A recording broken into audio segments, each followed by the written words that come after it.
국방부가 한미관계 전문가들을 초청해 미국 신행정부 출범 이후 한미동맹을 안정적으로 관리하기 위한 방안을 논의했습니다. 한민구 국방부 장관은 한미동맹이 튼튼한 안보의 중심축임을 강조하고 앞으로 4개월에서 6개월 사이가 우리 안보의 중요한 시기가 될 것이라고 진단했습니다. 매티스 미 국방장관 내정자가 청문회에서 국제동맹과 안보 협력을 강화해야 한다면서 주한미군 철수 계획은 없다고 밝혔습니다. 북한의 핵과 미사일 위협에 대한 군사적 태세 유지도 강조했습니다. 해군이 한정 생활이 많은 간부들의 심리 상태를 스스로 진단하고 관리할 수 있는 정신건강 증진 체계를 구축했습니다. 개인뿐만 아니라 부대 운영에 큰 도움이 될 것으로 기대됩니다.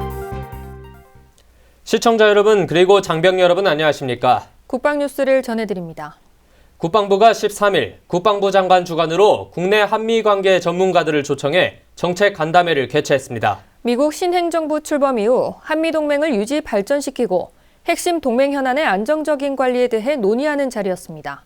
김이나 대위의 보도입니다. 김영호 국방대학교 안보문제연구소장의 사회로 진행된 이번 간담회는 최강 아산정책연구원 부원장의 주자 발표를 시작으로 이정민 연세대 교수, 신범철 카이다 연구원과 신경수 주미 국방부관 등 전문가들의 토론이 이어졌습니다. 전문가 토론에 참여한 대다수 전문가들은 트럼프 행정부에서도 아태 지역의 중요성은 강조될 것이며 이에 따라 한미동맹은 변함없이 유지, 강화될 것으로 전망했습니다. 다만 트럼프 행정부가 동맹국들의 안보 분담 확대를 요구할 가능성도 전망하면서 미 행정부와 의회, 싱크탱크 등과의 긴밀한 협의 필요성을 논의했습니다. 이 자리에서 한민구 장관은 북한의 노골적인 위협과 동북아 안보 환경 변화로 그 어느 때보다도 한반도 안보 상황이 엄중하며 불확실성도 높아지고 있다고 평가했습니다. 상황에 있어서 가장 중요한 게 우리나라로서는 튼튼한 안보인데 그 중심축이 또 한미 동맹이 아니겠습니까? 앞으로 한 4 내지 6개월이 우리 안보에 아주 매우 중요한 그런 시기가 되지 않겠나 이렇게. 국방부는 이번 간담회에서 제안된 전문가들의 의견을 향후 정책 방향 결정에 참고할 예정이며 앞으로도 학계 인사와 전문가들의 의견을 수렴하는 기회를 지속적으로 마련해 나갈 계획입니다. 국방뉴스 김이나입니다. 제임스 매티스 미 국방장관 내정자가 국제동맹과 안보 협력을 강화해야 한다며 주한미군 철수 계획이 없다고 밝혔습니다. 북한의 잇따른 핵실험과 미사일 발사에 대처하기 위해 아시아 태평양 지역의 군사적 태세 유지도 강조했습니다. 이혜인 중입니다. 현지 시각으로 지난 12일 열린 미 상원 군사위원회 청문회에서 제임스 매티스 국방장관 내정자가 동맹국과의 긴밀한 협력을 강조했다고 미국 언론이 전했습니다.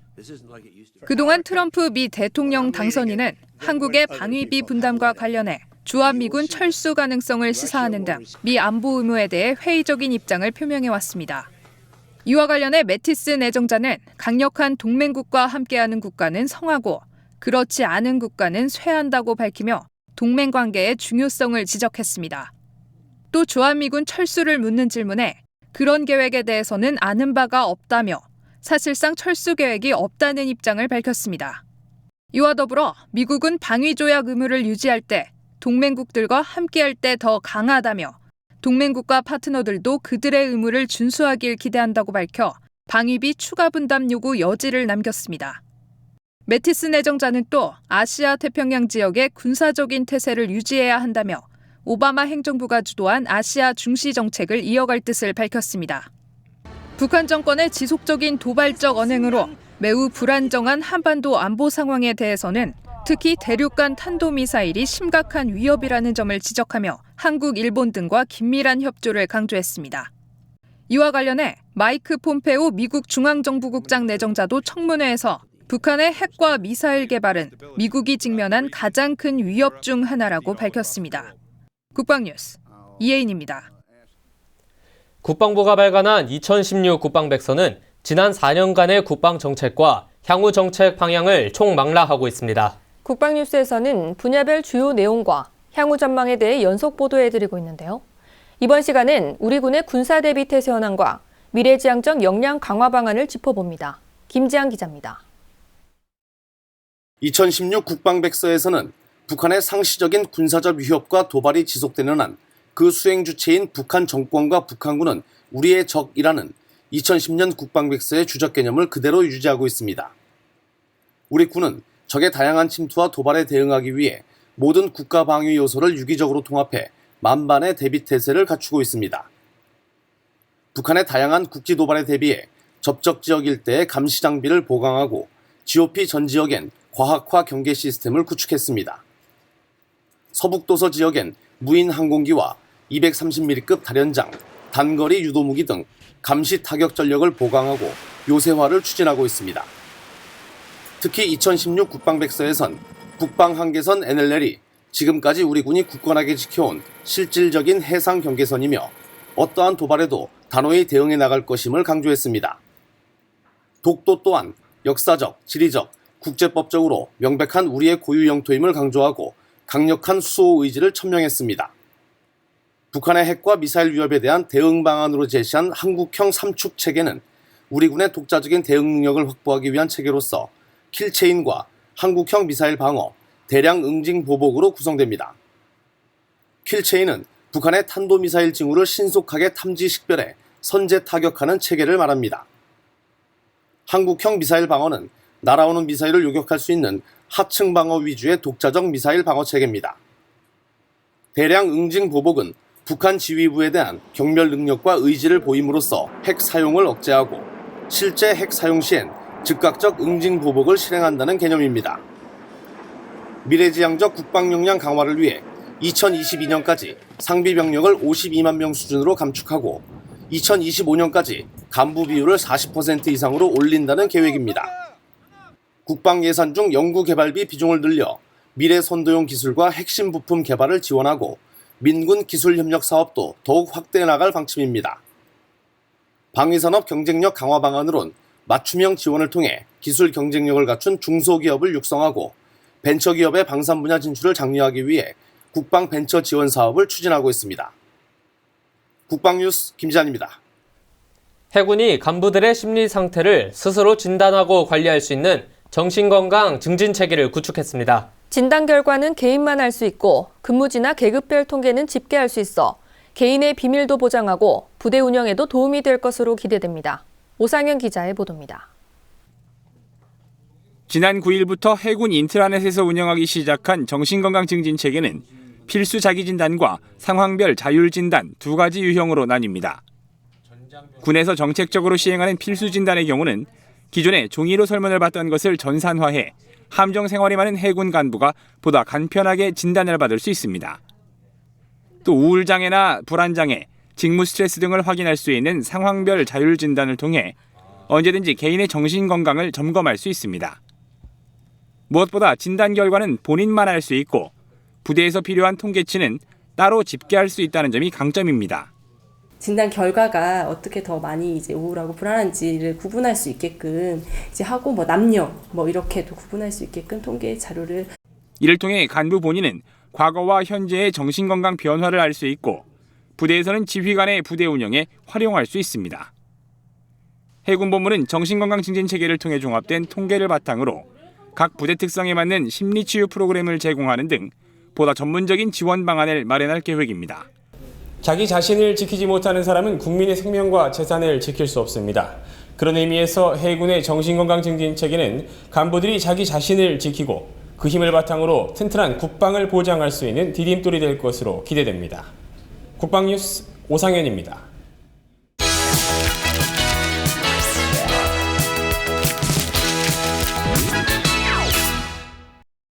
국방일보로 보는 병영 소식입니다. 먼저 1월 13일 국방일보 3면 기사입니다. 육군은 지난 1일 동원전력사령부 창설 추진단을 심편하고 올해 하반기 육군동원 전력사령부 창설을 목표로 예비전력 정예화를 위한 본격적인 준비에 들어갔다고 하는데요. 추진단장을 포함해 10여 명으로 구성된 창설 추진단은 앞으로 2차례에 걸친 인원 보강을 통해 예비전력 정예화를 위한 구심점 역할을 함으로써 미래 예비전력을 재디자인하고 작전 환경에 부합된 예비전력 운용의 청사진을 제시할 예정이라고 하네요. 다음은 오면 하단 기사로 가볼까요? 원인철 공군작전사령관이 지난 11일 중요대북 정찰자산인 RF-16 항공기에 탑승해 최북단 상공을 지휘 비행하며 공군의 감시정찰 임무태세를 점검했습니다. 대북 감시정찰 임무의 최일선을 직접 확인한 원사령관은 일선조종사와 지원요원들의 노고를 치하하면서 한국형 삼축체계의 성공적 수행을 위해 감시정찰 임무의 중요성이 높아지고 있다면서 적의 도발에 선제적 공세적으로 대응할 수 있도록 빈틈없는 대북 감시정찰 임무태세 유지에 힘써줄 것을 당부했다고 하네요. 다음은 사면에 있는 육군의 훈훈한 소식입니다. 육군이 포병여단 장병들이 독거노인을 위한 사랑의 연탄 나눔 봉사활동을 펼쳤다고 합니다. 장병 30여 명이 참여해 연탄 1000장과 쌀 200kg을 독거노인 4가구에 전달했는데요. 특히 이날 전달된 연탄과 쌀은 여단 장병들이 자율적으로 모은 기금으로 마련된 것이라 나눔의 의미를 더했습니다. 장병들의 이웃사랑하는 마음이 전해져 어르신들께서 따뜻한 겨울을 나셨으면 좋겠네요. 다음 기사 보시죠. 육군 공병학교가 굴삭기 상시 검정과 교육을 위해 굴삭기 시뮬레이터 11대 도입을 완료했다고 합니다. 부대는 지난 2015년부터 굴삭기 운전기능사 국가기술 자격검정을 시행해왔고 지금까지 무려 총 614명의 국가공인 자격 취득자를 배출했다고 하는데요. 검정 통과자들은 군에서 배운 특기를 사회에서도 활용 가능해 부대는 군 기능 인력 양성은 물론 국가산업의 역군을 키우는 일석이조의 성과를 얻고 있다고 하네요. 이상 국방일보로 보는 병영 소식이었습니다.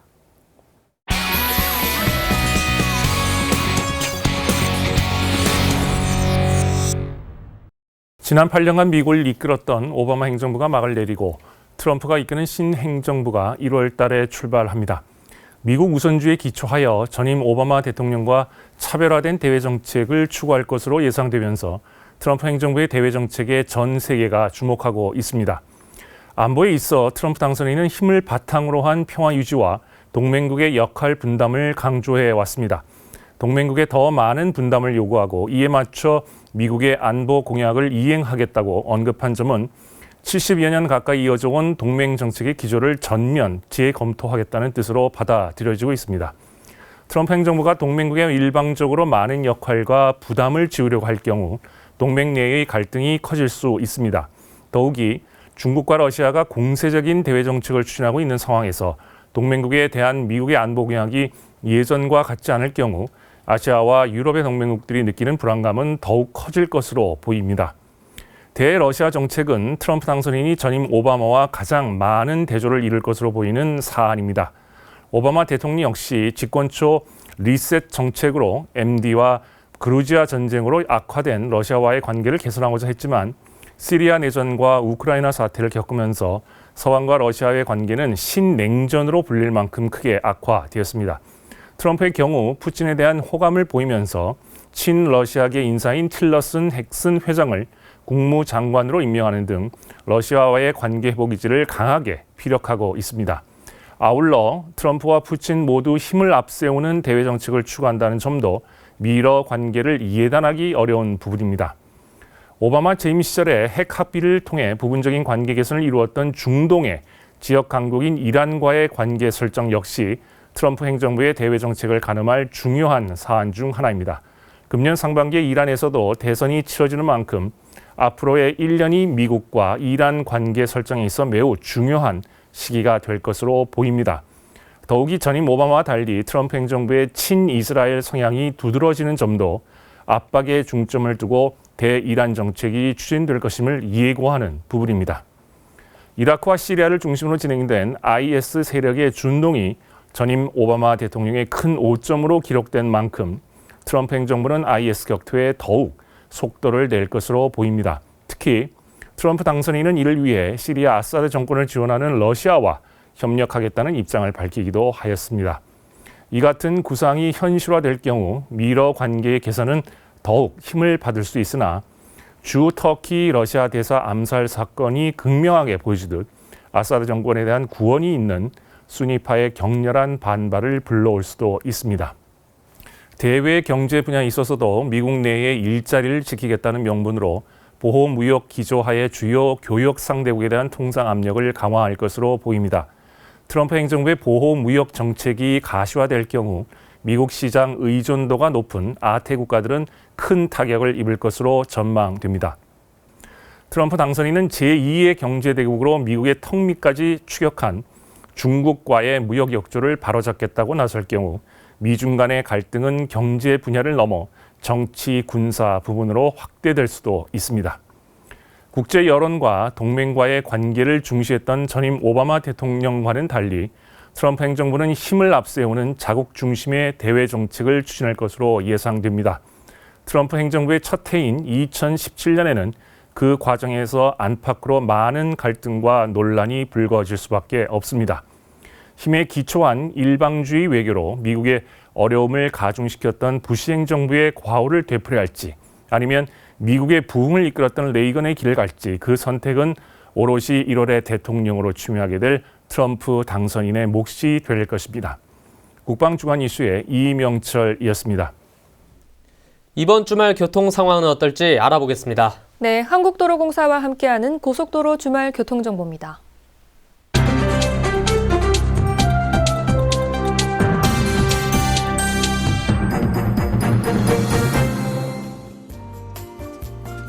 네, 요즘같이 추울 때는 차에 타면 시동과 함께 히터부터 켜게 되는데요. 이게 오히려 빨리 따뜻해지는데 방해가 된다고요? 네, 엔진에 공급돼야 할 열이 방출돼서 그런 건데요. 시동을 켠 후 계기판 엔진 온도계 바늘이 최소한 4분의 1 이상 올라갔을 때 히터를 강하게 트는 것이 더 효과적입니다. 네, 꼭 기억해 두시고요. 이번 주말 교통 상황 알아볼까요? 네, 이번 주말 고속도로는 한파로 인해 대체로 원활할 것으로 보입니다. 네, 토요일 지방 방향 예상되는 최대 소요 시간입니다. 서울에서 강릉까지 3시간 40분, 대전까지는 1시간 50분 정도 걸리겠고요. 부산까지 이동하신다면 일반 차로는 4시간 40분, 버스 전용 차로는 4시간 30분까지 걸리겠습니다. 대부분의 노선이 수월하겠지만 강릉 가는 길은 좀 어렵겠네요. 네, 영동고속도로는 겨울바다나 스키장 나들이 차량들로 호법과 원주 구간 다소 밀리겠습니다.